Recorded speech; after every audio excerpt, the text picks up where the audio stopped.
For 17 weeks past, Orson Welles and the Mercury Theatre on the air have brought you Mr. Welles' own dramatizations of literary classics, both of the past and from our own time. On all broadcasts but one, the presentation has been a single narrative. On one occasion, the Mercury players offered in dramatic form 3 of the world's great short stories. The success of that experiment led to nationwide requests for other brief narratives of contrasting emotional appeal. And so tonight, in their 18th broadcast, Orson Welles and the Mercury Theatre on the air bring to life 2 famous short stories, each dealing with a different fundamental human emotion. The authors are Joseph Conrad and Clarence Day. Tonight, Mr. Welles will not only appear in several parts, but will also speak for the 2 authors as narrator.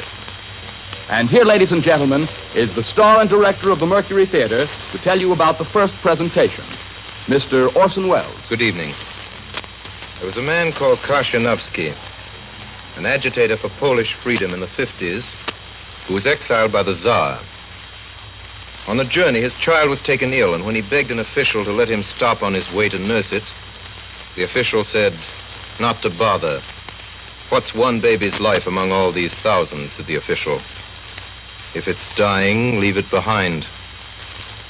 Luckily, this expedient was found unnecessary, and the happy ending of the story is that little Joseph Conrad Krashenovsky lived to drop his last name and to learn that careful, fortunate English which he practiced to the everlasting glory of our literature. Tonight we present you with a dramatization of one of the best regarded and most typical of the works of Joseph Conrad.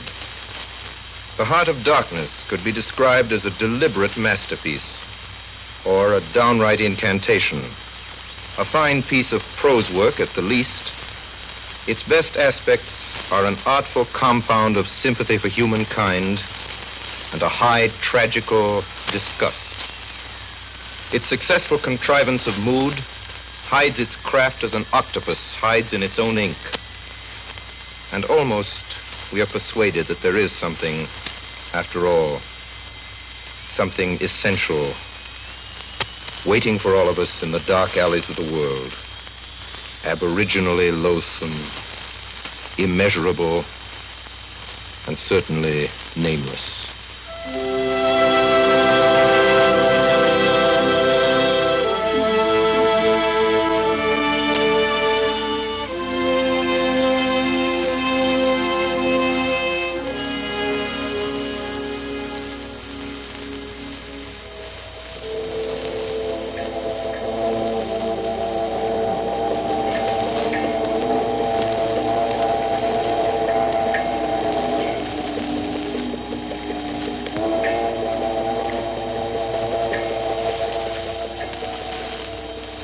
The yawl swung to her anchor without a flutter of the sails. It was at rest. The flood had made, the wind was nearly calm, and being bound down the river, the only thing to do was to come and wait for the turn of the tide. The sea reach of the Thames stretched before us like the beginning of an interminable waterway.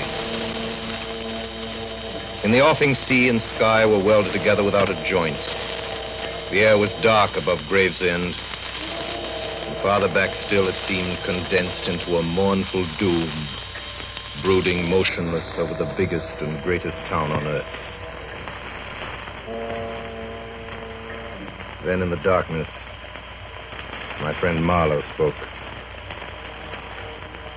This also has been one of the dark places on the earth. His remark didn't seem at all surprising. Marlowe was a sailor. It was just like him. I was thinking of very old times when the Romans first came here. 1900 years ago. Some decent young citizen in a toga. Perhaps too much dice, you know, coming out here to mend his fortunes. Land of the swamp, march through the woods, and in some inland post feel the savagery, the utter savagery that closed around him.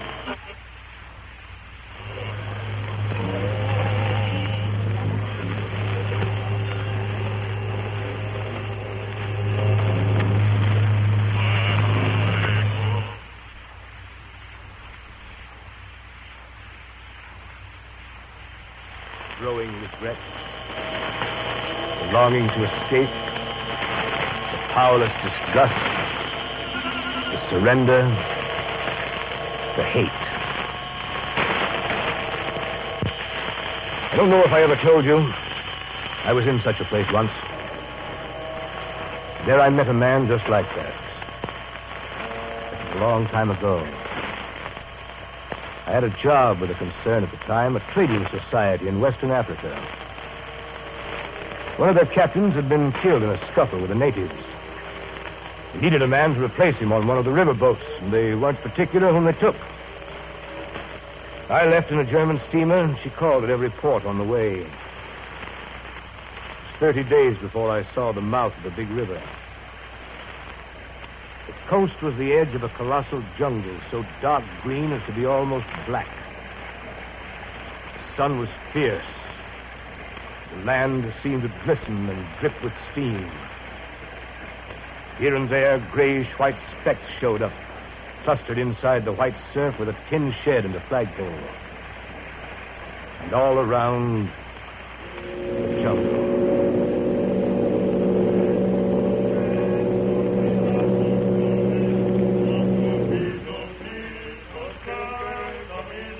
You know, it's funny, Mr. Barlow, where some people will live for a few francs a month. Well, it looks like a dreary country, Captain. No mistake. I wonder what becomes of those fellows when they go up country. I expect to see that soon. So? Don't be too sure. Last year I took up a man who hanged himself on the road. He was a Swede. Hanged himself?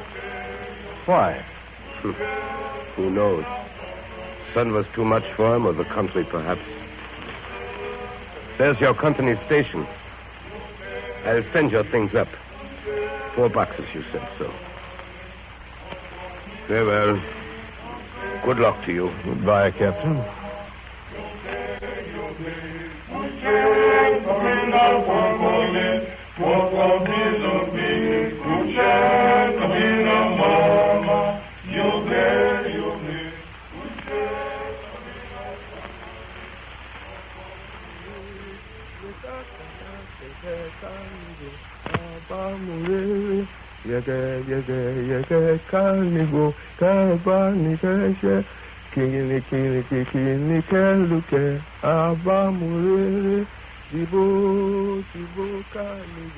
As I climbed up the steep hill to the company station, I met a white man in such an unexpected elegance of get-up.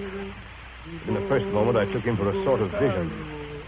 I saw a high-starched collar, white cuffs, a light alpaca jacket, snowy trousers, a clear necktie, and varnished boots. No hat. Hair parted, brushed and oiled under a green-lined parasol. Here you are, Mr. Mallow. Yes.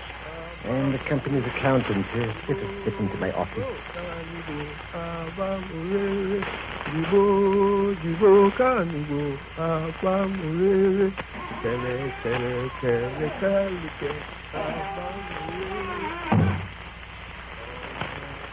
What's that? You don't disturb yourself. An agent from up country, fever. Will you just leave him there? There is no place else to put him until he's... Well, as long as he's alive.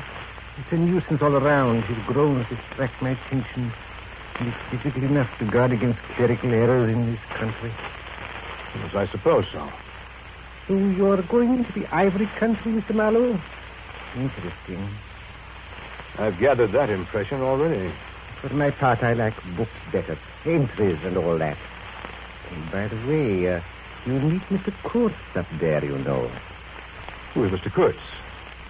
Mr. Kurtz is the agent at the Father's Station Inn. He sends down more ivory than all the others put together. That must make him a valuable man to the company. Indeed, he'll go far, very far. Over the heads of many of us that... Well, I won't go into detail. When you see Mr. Kurtz, please tell him that everything is very satisfactory. I'd write him, but you can't tell who might get hold of a letter at the Central Station. Oh, I forgot the sick man. I don't know, it's all right, he doesn't hear. Do you mean... Oh, no, not yet. Yes, this Mr. Kurtz. He's a very remarkable person.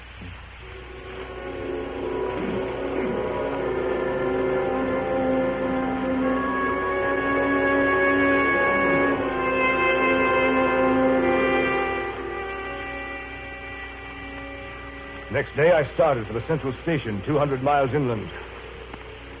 Paths. Paths everywhere, spreading over the empty land, through the long grass, through thickets, down and up chilly ravines, up and down stony hills ablaze with heat and solitude. Great silence around and above. On the 15th day, I came in sight of the big river again. Hobbled into the central station.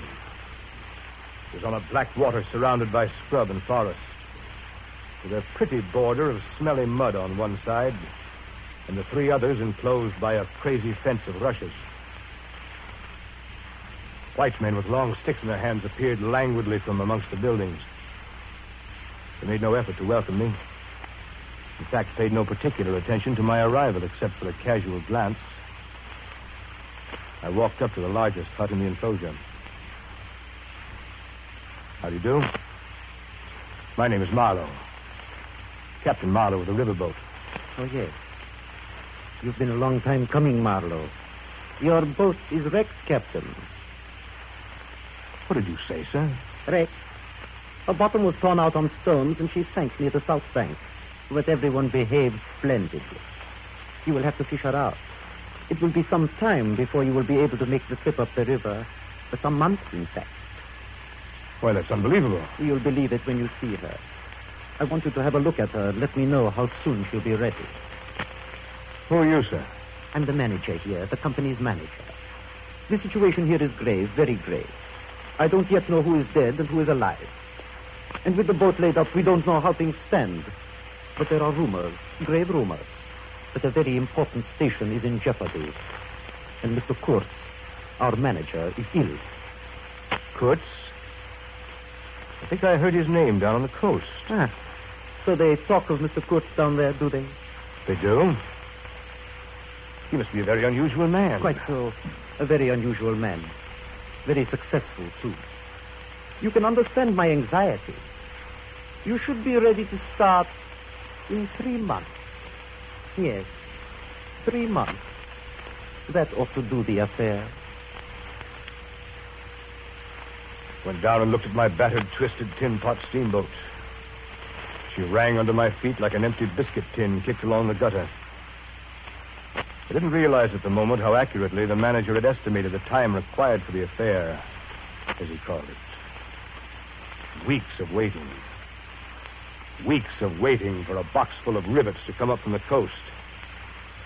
And in those weeks, I saw the station full of white men with long sticks in their hands, strolling aimlessly about like a lot of faithless pilgrims bewitched inside a rotten fence.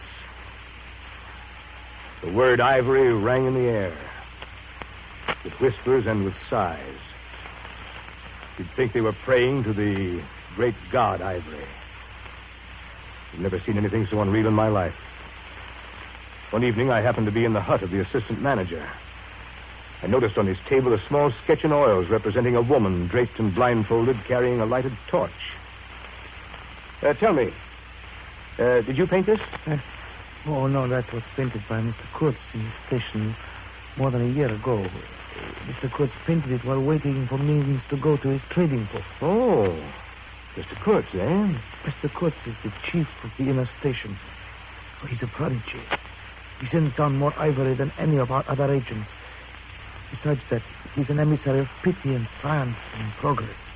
And so he comes here, a special being. So today, Mr. Kurtz is the chief of the best station. Next year, he will be assistant manager.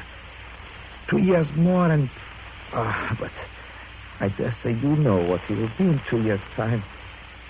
You're one of the new gang, Captain. Oh, I know what I'm talking about. I have my own eyes to trust. You read the company's confidential correspondence. What do you mean? When Mr. Kurtz is general manager, you won't have the opportunity. Well, the rivets arrived just in time to make good the manager's prediction. In 3 months, almost to a day, I set out to the interior to relieve Mr. Kurtz at the inner station. Heavy, sluggish. There was no joy in the brilliance of the sunshine. As we steamed deeper into the jungle, the roll of drums behind the cordon of trees kept a distant, constant tremor.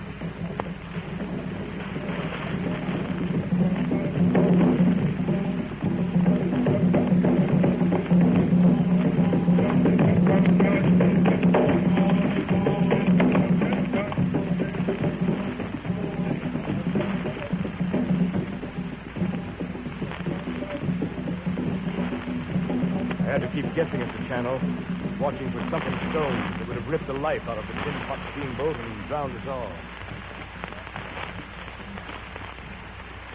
Still the drums beat on behind us, ahead of us, on all sides of us.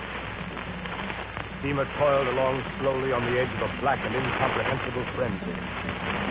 The prehistoric man cursing us, praying to us, welcoming us. Who could tell? Not far below the inner station, we came upon a hut of reeds, an inclined and melancholy pole with the unrecognizable tatters of what had been a flag of some sort flying from it. The manager and I, who went ashore, found a flat piece of board with some faded pencil writing on it. It read, "Hurry up to inner station. Approach cautious." There was a signature, but it was illegible. Not foot. What do you make of it, Captain? Someone trying to be mysterious. Approach cautiously. Approach what? We better push on tonight to find out. We're only 8 miles from Kurtz now, aren't we? 8 miles of dangerous river. Sun's getting low. After this morning, I prefer to approach the station by daylight. But Kurtz may need us. He may be in trouble. I hope not. It wouldn't sit well with the company if something happened to Mr. Kurtz before we reach. Is your only concern what the company thinks? Just what do you mean? How about Kurtz? Don't you want Kurtz to come back? Why, Captain Marlowe, what an extraordinary notion. Of course, we want Mr. Kurtz to come back. Such a remarkable man.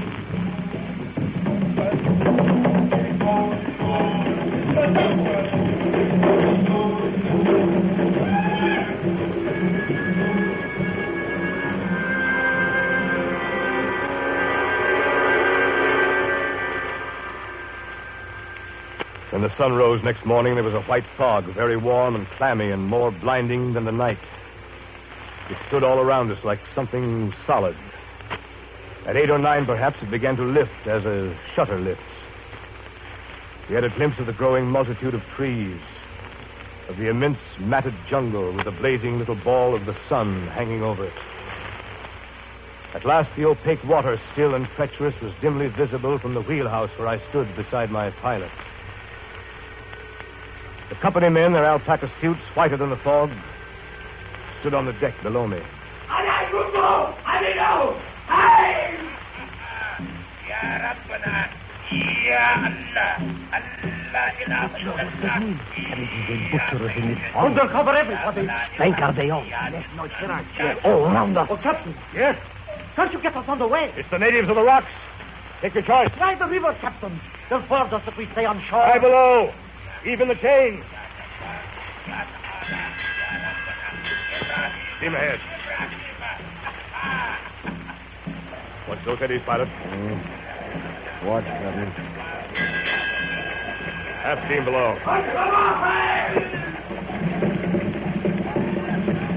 Look out there! Arrows! Arrows!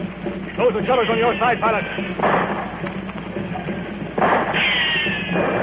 Smoke. Can't see river. Keep it straight, pilot. Stay below. Stop firing. Fools. Wait. Here's something that'll do more than your confounded guns.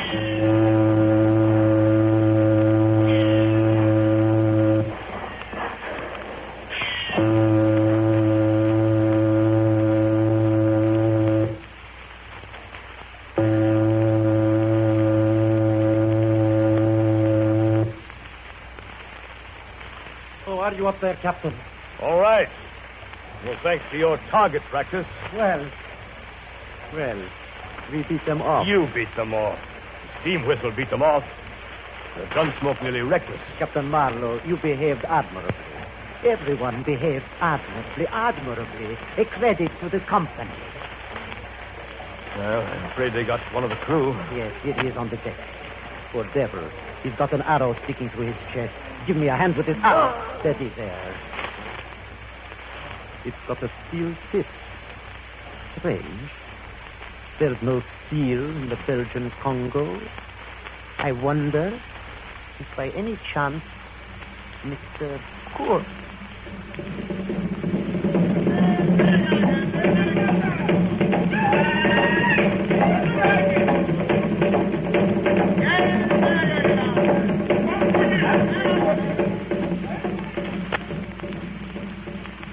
To reach Kurtz was becoming an obsession with me. The current was more rapid now. The steamer seemed at her last gasp. The stern wheel flopped languidly. I caught myself listening always for the next beat of the engine. I expected the wretched thing to give up every moment. It was like watching the last flickers of a light. At last we drew into sight of a dreary shore, and there was a clearing that rose to a slight knoll overlooking the river. The inner station was a long, tumble-down building perched on a hill, half buried in the high grass, with the thick, meshed jungle hanging over its rotted roof. I stopped the engines. The boat drifted slowly to the slimy bank. We let out the anchor chain to the stump of a tree. As soon as the gangplank was lowered, the company's manager and his 3 satellites set out with their brisk efficiency toward the silent house of Kurtz. After a moment, I became aware of a strange, ragged figure on the wharf. Hello down there. Captain.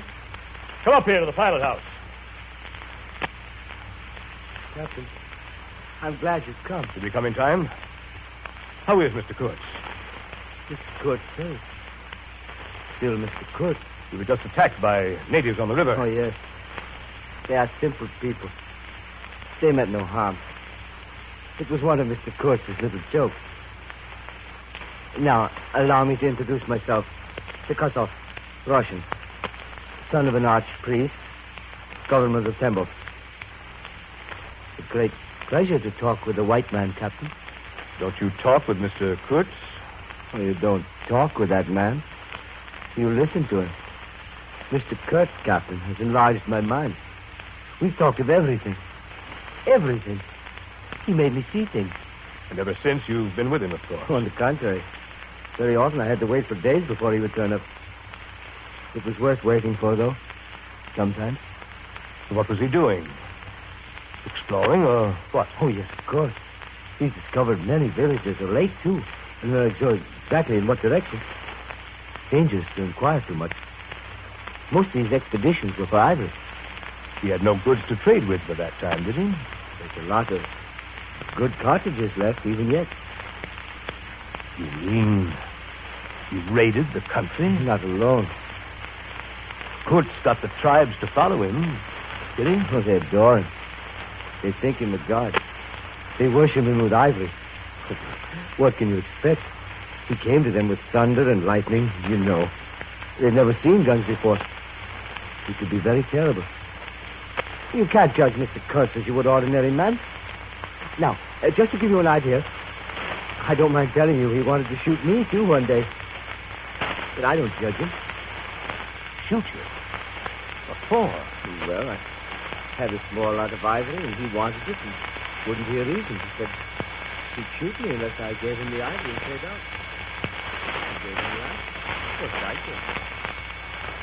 But I didn't clear out. I couldn't leave him. I offered to go back with him, and he would say yes, and then he would disappear on another ivory hunt. Forget himself among these people. Forget himself. You know. Why? The man's mad. We don't say such things here. I followed the frightened glance of the Russian to the house above the shore. I saw that the round knobs that stood on stakes by Kurtz's door were not ornamental, but were symbolic. Food for thought, and also for vultures. They would have been even more impressive, those heads on the stakes, if their faces had not been turned to the house.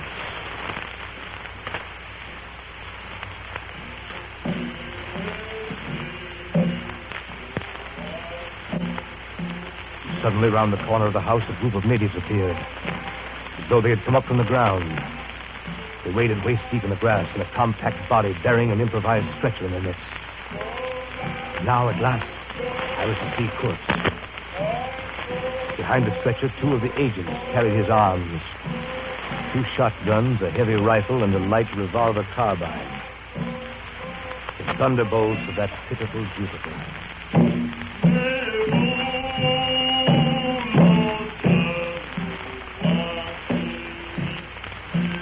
By now I knew what I watched was not merely the departure of Mr. Kurtz from the inner station, but the last jungle rites of one who had become its supreme being. The dark warmth of the wilderness breathed out an immense horde of naked men. A black circle that writhed and stamped around the small white center of frightened Europeans. In the rear of this strange procession came a moving chain of black bodies, carrying on their shoulders the gleaming white ivory. The stretcher was carried up the gangplank. From the pilot's deck, I looked down on the long, gaunt figure of Kurtz. The hollow cage of his ribs. The bald skeleton head like an ivory ball. Put him down there. Get the cabin ready. Open the door. Careful with him. Careful. A moment later, the manager came up to the pilot's bridge. Oh, Captain Marlowe. Yes? I think we should steam up as soon as the ivory's loaded. No telling about these natives. Mr. Kurtz. Mr. Kurtz. He's a very sick man. We've done all we could for him, though, haven't we? But there's no disguising the fact that Mr. Kurtz has been more harm than good to the company. There's a remarkable quantity of ivory, but his methods have been unsound. You call it unsound methods? Without doubt, don't you? No methods at all. But he got the ivory. I consider Mr. Kurtz a remarkable man. He was. A most remarkable man.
So we swung downstream, and thousands of eyes from the jungle followed the splashing river demon, beating the water with its terrible tail and breathing black smoke into the air.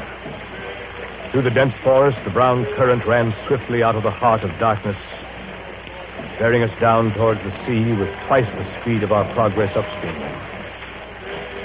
And Kurtz's life was running swiftly, too, ebbing out of his heart into the sea of inexorable time.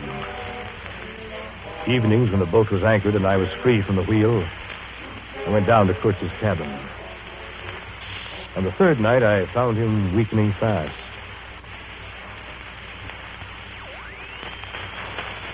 Yes. How are you tonight, Mr. Kurtz?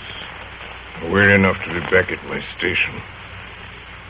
That place is mine. You've no right to take me away. It's that manager, that stupid scoundrel. He wants my ivory. He's blocked me at every turn. Don't excite yourself, Mr. Kurtz. You're sick, you know. Sick? Sick? Not so sick as you'd like to believe. Never mind. I'll carry out my ideas yet. I will return. I'll show you what can be done here. You with your little peddling notions. You're interfering with me. I will return. I have more to do than die here in this stinking jungle. You're not going to die, Mr. Curtis. Of course I'm not going to die. I have too much to accomplish. Close the shutter, will you? That light. Did you close the shutter, Mr. Marlowe? The shutter is closed, sir. Tighter, tighter. I can't stand the light. I tell you. You must show them you have in you something that is really profitable.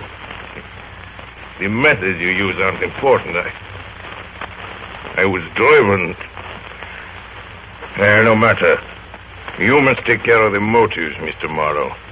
Right motives, always. That's the thing. Very true, sir. It was the manager, that noxious fool, who drove me to it. He pried into my boxes when I was not looking. He destroyed me with the company. But I was the company. I was the company. I sent them more ivory. More ivory. That's what they wanted. Ivory. You must be quiet, sir. Ivory. That light, shut up. That light. There is no light, sir. It's the ivory. The ivory. Horror. Horror.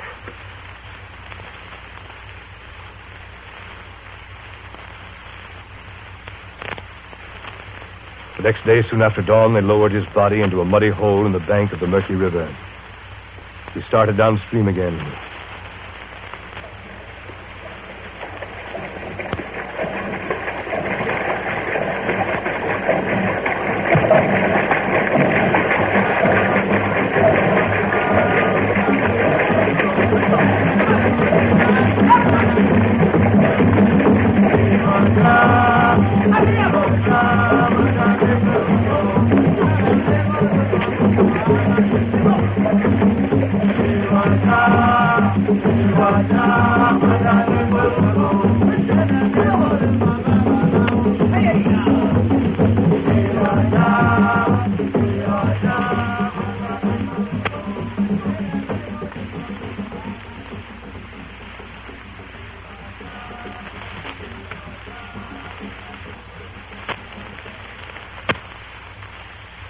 Among his belongings was a packet of letters and the photograph of a girl.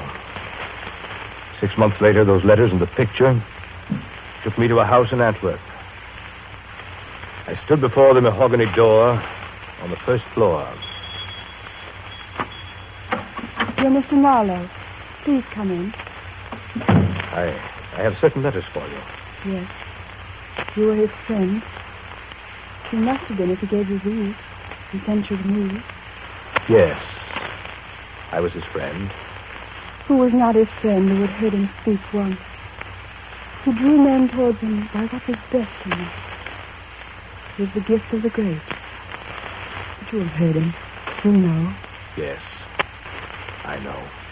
And all of this, all of his promise, and of all his greatness, of his generous mind, of his noble heart, nothing remains. Nothing but a memory. You and I. We shall always remember him. And his example. Men looked up to him. His goodness shone in every act. I believe in him more than anything on earth. Forgive me. I've mourned so long in silence. In silence. You were with him to the last. At the very end. I heard his very last words. Repeat them. I want something to live with. His last word to live with. Don't you understand? I loved him. I loved him. I loved him. The last word he pronounced was your name.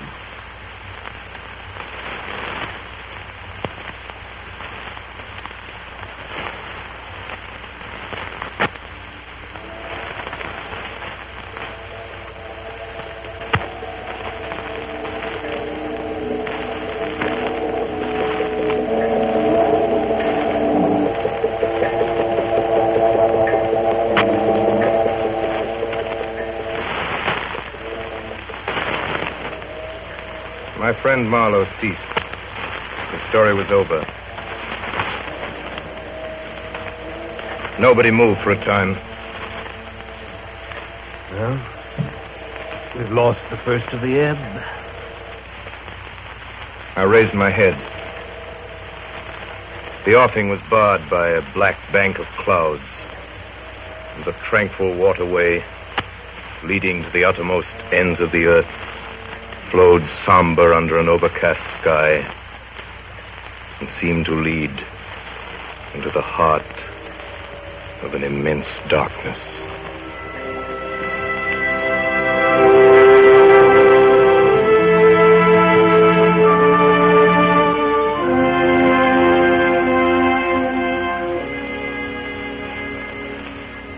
Orson Welles and the Mercury Theatre on the Air have just brought you an original dramatization of The Heart of Darkness by Joseph Conrad, with Orson Welles as the author and as Kurth.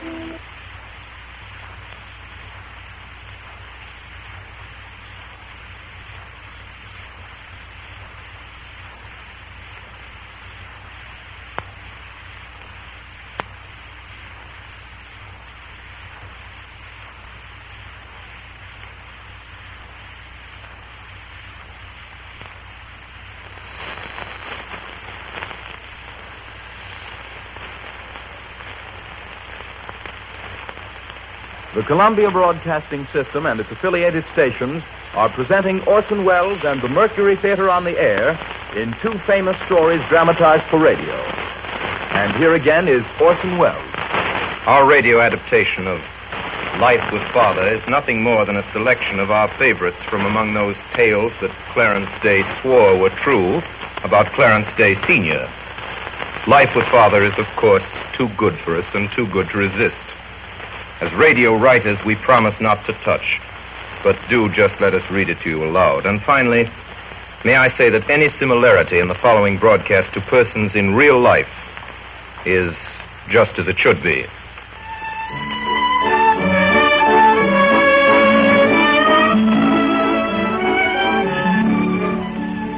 Up to the late 1890s, we lived in one of the long rows of comfortable-looking brownstone houses on Madison Avenue. Father went downtown each morning on the 6th Avenue elevated, but Mother felt that horse cars were better. She didn't like the soot and cinders from the steam engine that pulled the 4-passenger cars, and the toot of the whistle made her nervous. No telegraph poles were allowed on 5th Avenue, but they stood in long rows on other thoroughfares. We had wires in our house, but they were good, honest, old-fashioned wires, and to make them work, we had to pull them. There was none of this dangerous stuff called electricity in them. Electricity was too risky a thing to put in a home. All we knew about it was that there were electric batteries in the Eden Museum which could and did give anyone who paid 25 cents a shock. Telephones had been invented, but like most people, Father hadn't installed one. Messenger boys were quite enough of a nuisance, suddenly appearing at the door and expecting an answer, but they came only a few times a year, and a telephone might ring every week. Little by little, however, telephones came into use, and after about 10 or 15 years, in spite of still having misgivings, Father got one. It was put on a wall on the 2nd floor where everybody could hear its loud bell from the first. I can assure you it made trouble. I'm coming. I'll go. I'll answer the cursed thing. Hello? Speak up, can't you hang it? What is it? Who are you? I can't hear a word you're saying. I can't hear a blasted word, I tell you. Here, give me that telephone. You know you don't know how to use it. I will not give you this telephone. You let me alone. I'm trying to find out who the devil this person is. Hello? I say hello there. You hear me? Who are you? Hello? What's that? Oh, it's you, Mrs. Nichols. Yes, Mrs. Day's here. How are you? Oh, you wish to speak to Mrs. Day. Oh, very well, then. Wait a moment. Vinny, it's for you. It's Mrs. Nichols. Why don't you answer the telephone yourself, my dear? One day, a friend of mine, a girl who had moved to live in a settlement house downtown, telephoned to invite me to lunch with some visiting Russians. Father answered the telephone. Hello, yes? This is Mrs. Day. Speak up, hang it. Don't mumble at me. Who are you? What? Come to lunch. I've had lunch. Next Friday? Why, I don't want to lunch with you next Friday. No. Where? Where do you say? In Rivington Street, the devil. Yes, my name is Clarence Day, and I told you that before. Don't repeat. Lunch with you in Rivington Street? Good Lord, I never heard of such a thing in my life. Russians? I don't know any Russians. No, I don't want to either.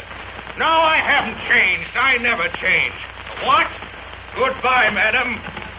Blast. I think that was a friend of mine, Father. A friend of yours? Oh. It sounded to me like some impudent peddler's wife this time, arguing with me about lunching with her somewhere down in the slums. I can't stand it, that's all I have to say. I'll have the confounded thing taken out.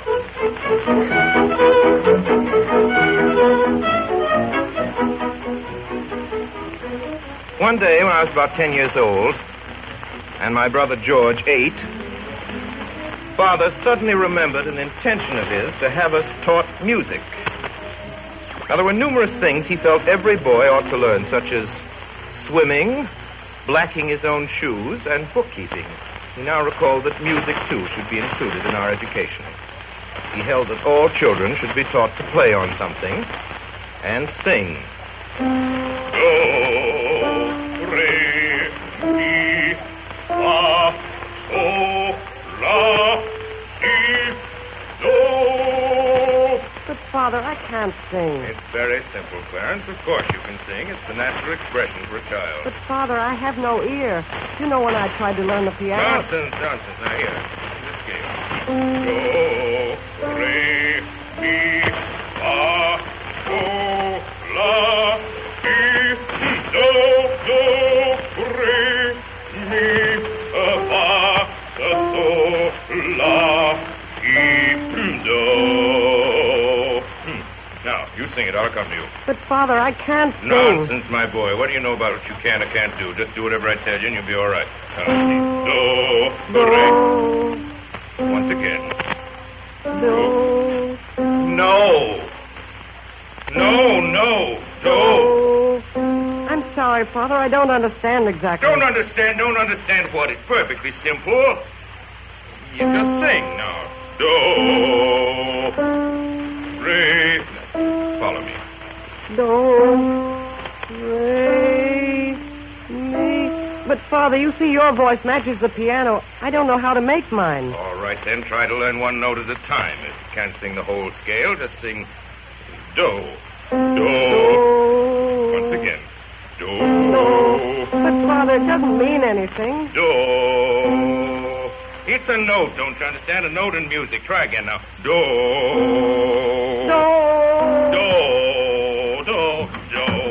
Claire, what are you doing? What am I doing, Vinny? Can't you hear what I'm doing? I'm trying to teach your oldest son to sing. But, Claire, can't you hear how it sounds? Will you please go away, my dear, and leave me alone with my son? If his voice is painful to you, go away. You can't hear it. But, Claire... Dash it, I will not be interfered with. I'm sick and tired of being systematically thwarted and hindered in my own house. Can't stand it another moment. Think I can't teach him? You teach him. You only have to come right back down again. The soup's being put on the table. I don't want any dinner. Oh, Claire, please. It's oyster soup. Don't want any.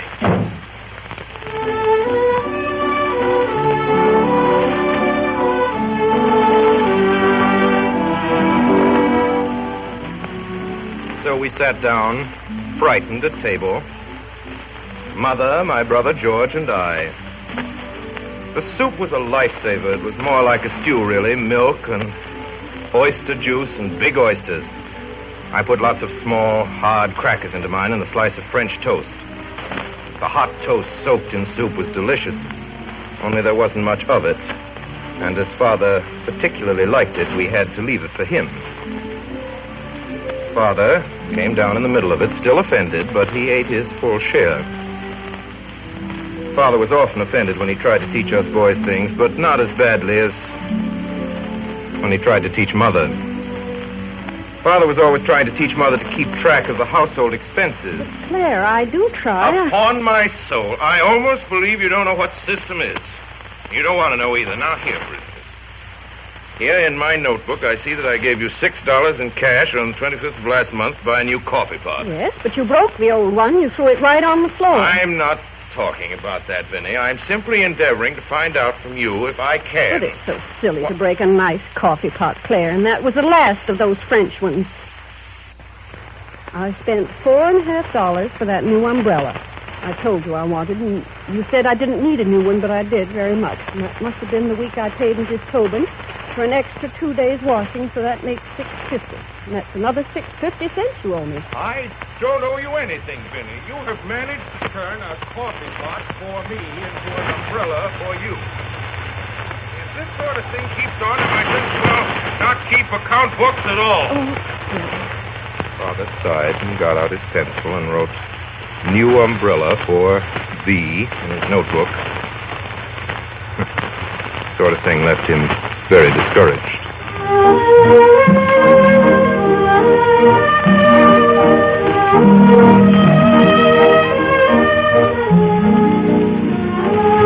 Father got annoyed with us when he didn't stay well. He usually stayed well himself, and he expected us to be like him and not to faint and slump on his hands and thus add to his burdens.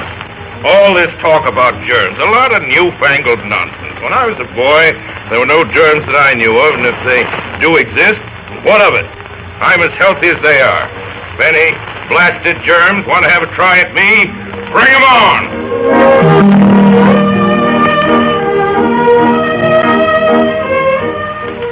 Aside from colds, which he had very seldom, his only foes were sick headaches.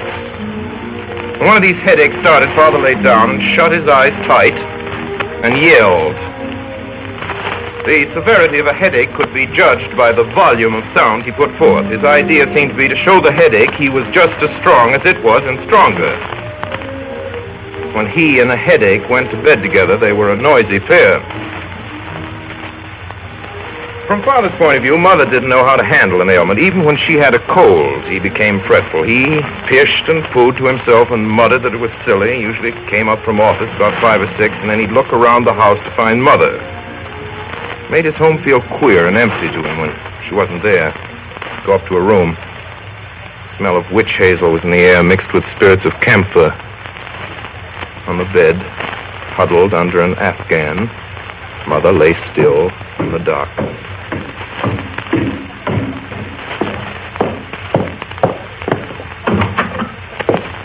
Vinny? Are you there, Vinny? Go away. What? Go away. Oh, go away. Good Lord. Claire, What is it? won't you please shut my door again? After supper, he didn't seem to know what to do with himself, so he'd go up and stand at the foot of Mother's bed, look gloomy. What is it, Claire? Nothing. Well, for mercy's sake, don't stand there looking like that, Claire. What do you mean, looking like that? Oh, go away. When people are sick, they like to see a smile or something. I never will get well if you stand there and stare at me that way. Please shut my door quietly this time and leave me alone.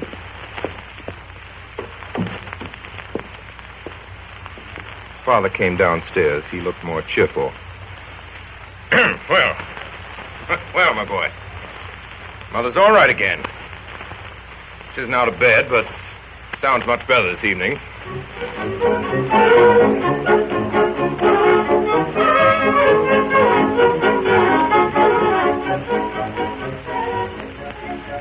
One evening, Father found Mother worrying because Aunt Emma was sick with influenza.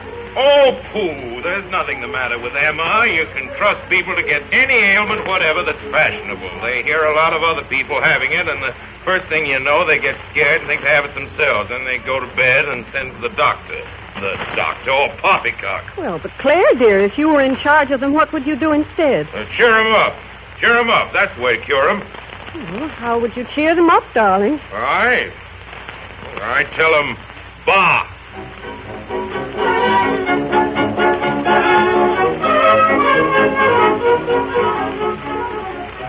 One late afternoon, when Father came home from downtown, he found his home very much upset. Our cook had walked out and left us. I was a child of 4, my brother George 2, and there was a new baby besides. Mother was ill. She hadn't been able to leave us to go to an agency.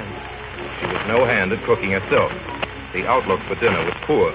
Well, what do you intend doing, Vinny? What's become of us? Claire, why don't you go dine at your club for once? Ridiculous. I never died in the club. I won't do it. Any time I can't have my dinner in my own home, this house is for sale. I'm ready to sell the place this very minute if I can't live here in comfort, and we can all go and sit under a palm tree and live on breadfruit and pickles. I'll try to get to an agency in the morning, Claire. See what I can do. In the morning? Good heavens. Where is this place? I'm going there right now. So Father put on his hat and gloves and started out for the agency. There was nobody in the place except a woman sitting at a desk. Good day. Where are they? I beg your pardon, sir. Where do you keep them? I'm asking, where do you keep them? Well, the girls are in there, but the clients are not allowed in that room. If you will tell me the kind of position you wish me to fill for you, I'll have one of them come out. We don't allow that. But, sir, you simply mustn't go... Father had thrown open the door and gone in. There sat a crowd of girls, young and old, sickly and brawny, of all shapes and sizes. Father pointed his cane at a little woman in the corner who sat there with honest gray eyes, shrewd-looking and quiet. I'll take that one. But, sir, I don't even know what position you... Cook. But Margaret doesn't wish to be a cook. She wants... You can cook, can't you? I did cook for one family once, sir. Oh, of course she can cook. I knew at once she could cook. If you're going to take her anyhow, whether she cooks or not, what day would you wish her to come, and would you please give me your name? Name? Why should I give you my name? Come on, Margaret. You come right home with me now. Goodbye, ma'am. Margaret followed Father back, and he set her right down to the kitchen to cook dinner. I don't know why people make such a fuss about engaging new servants. It seems simple enough to me. And it was, too. Margaret stayed with us 26 years.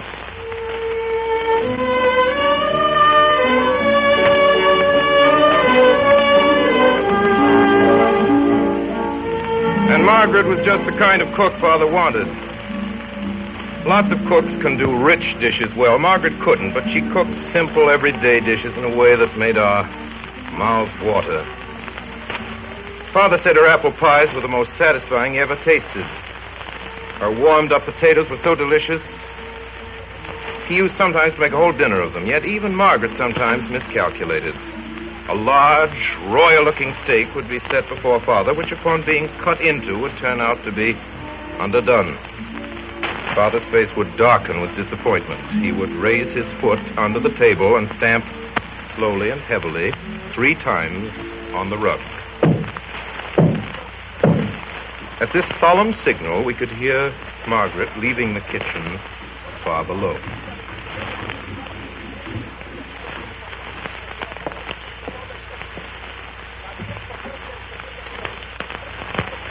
Margaret? Yes, Mr. Day. Margaret? That steak. Oh, the Lord bless us and save us. She would then seize the platter and make off it to better it the best way she could. Father would gloomily wait and eat a few vegetables and pour out a fresh glass of claret. But sometimes a dish came up that was so perfect that Father's face would crinkle with pleasure, and with a wink at us, he would summon Margaret.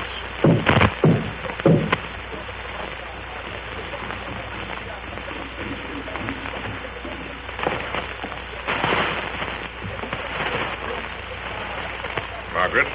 Yes, Mr. Day. Margaret? That fricassee chicken is good. Margaret would turn her wrinkled face aside and look down and push the platform out towards Father. The same gesture she used when she said, "Get along with you," to Fletcher. She couldn't say that to Father, but she would beam at him and turn and roll out and stump back down the dark stairs without ever a word. In the end, Father had to get used to another cook because Margaret died. At alternate meals, Father talked of how good her things always tasted. Well, this pie's good, Vinny. Nobody could say it compared with Margaret's. I wish she could hear you. If anybody was ever sure of going to heaven, I know it was Margaret. Yeah, I'll look her up when I get there. Have her take care of me. But Claire... What's the matter? Well, Claire, dear, Margaret must be in some special sort of heaven. She was so good. You'd be very fortunate, Claire, if you get to the same part as Margaret. Huh. I'll make a devil of a row if I don't.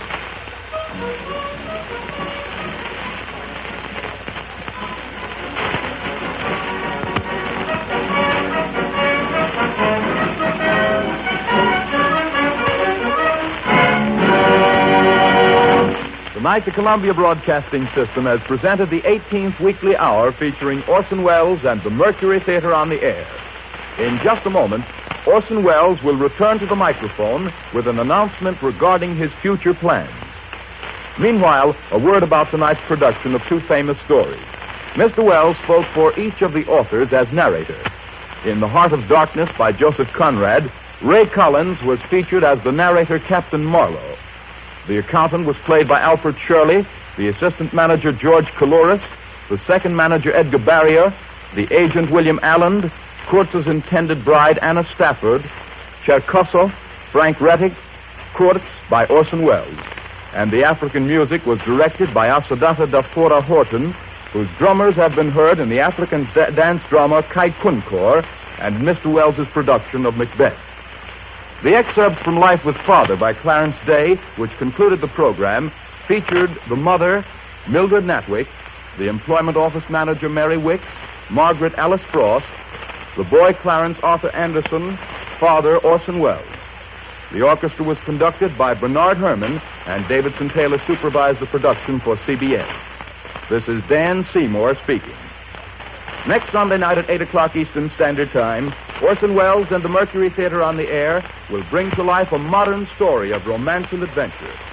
The story of a man who lost a great love and who could have no quiet and no sleep until he found that love again. The famous novel, One Life to Live. And now again, the star and director of the Mercury Theatre, Orson Welles. Ladies and gentlemen, I'm happy at this time to announce that starting Friday, December 9th, from 9 to 10 p.m., and each Friday thereafter, we of the Mercury Theatre will be sponsored over most of these stations by the makers of Campbell's Soups. Good night.